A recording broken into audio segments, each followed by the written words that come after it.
The American psychologist B.F. Skinner became notorious for his Skinner boxes, which were a kind of animal experimentation, at least in terms of animal behavior.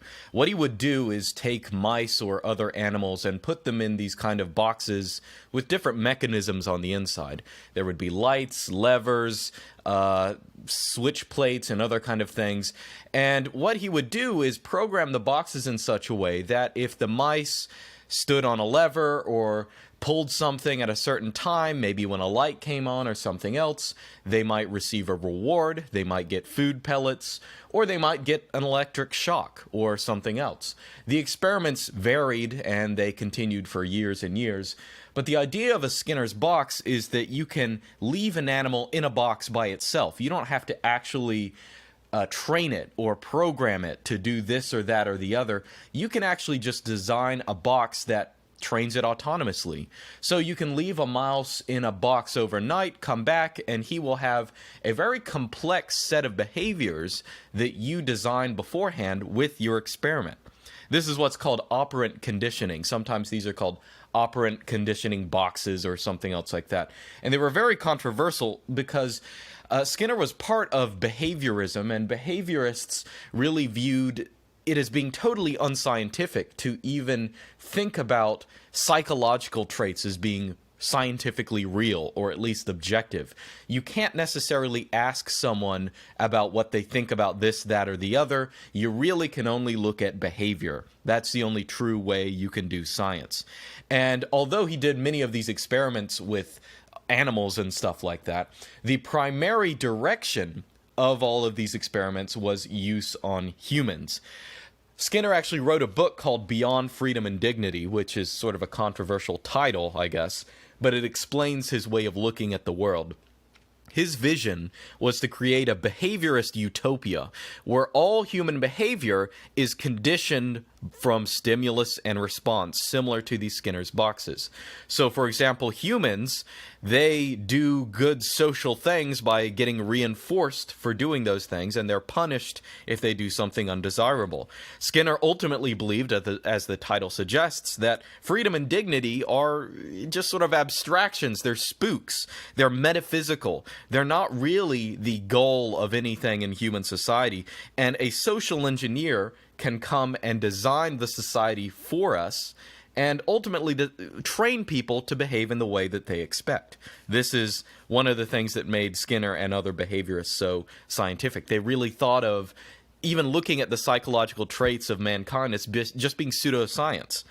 Anyway, this is relevant for us because we now live in a world of Skinner boxes. That is, specifically, I'm thinking of social media. Social media is social control. Every single social media site, be that Facebook or Twitter or Reddit or anything else, they are giant Skinner boxes. Now, that doesn't mean that Skinner or whoever the programmer is constantly looking over your shoulder and telling you what to do or think. But they are ways of getting reinforcement for particular behavior. Now, originally when these platforms started, they sort of had the veneer of being open, and anyone could say whatever, and there was the idea that there would be emergent consensus from everyone. It's sort of a decentralized, I guess, bottom-up process where people develop a culture for a site as time goes on. But as time actually went on, that is not what happened.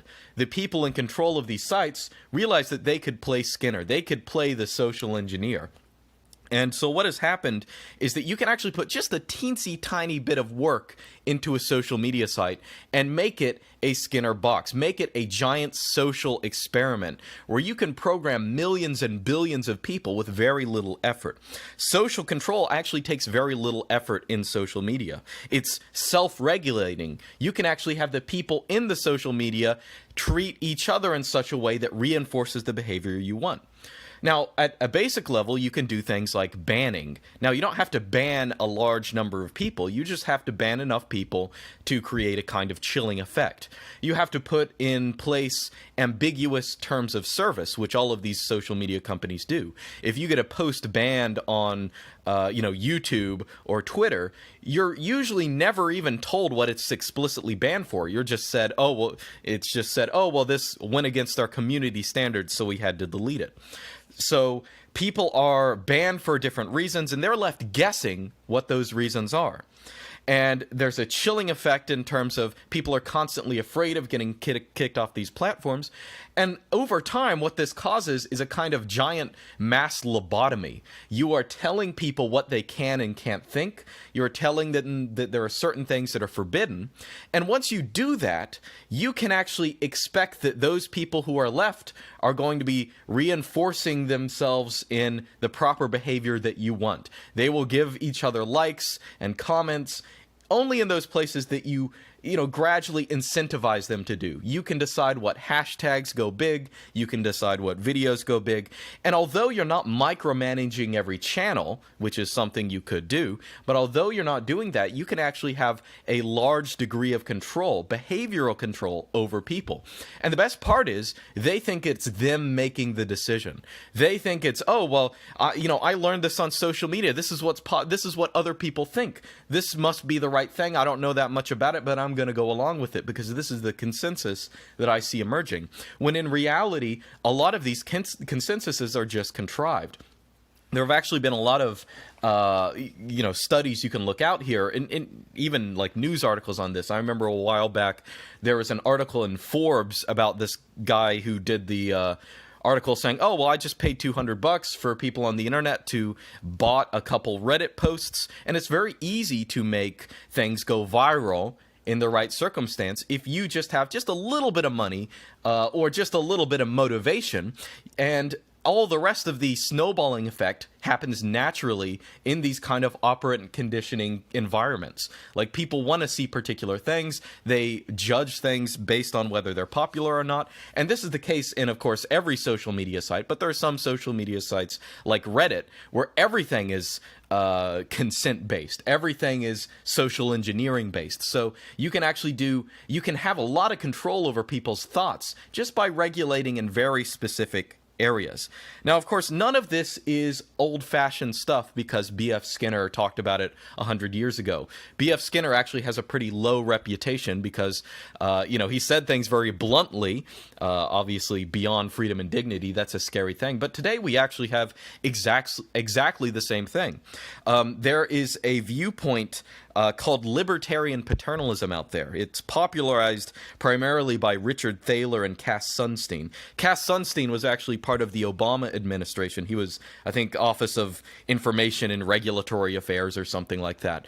But they have this viewpoint, libertarian paternalism. What is that supposed to mean? Well, it really is a kind of Skinner's box at a massive scale. The idea being is that people will want to go along with what you want them to do if you make them believe that that is their decision.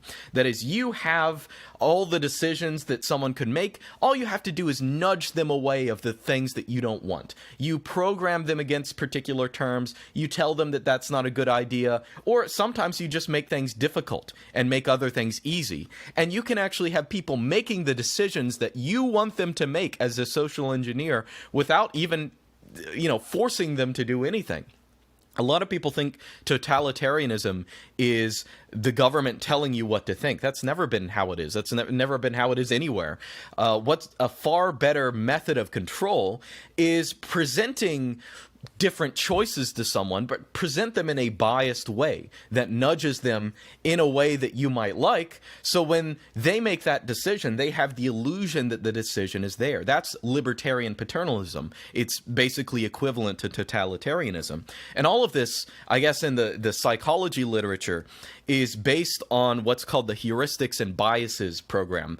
This is a program, I guess, a psychological approach that's usually associated with two Israeli-American psychologists, Amos Tversky and Daniel Kahneman. Tversky's not around anymore. He died, but Daniel Kahneman is.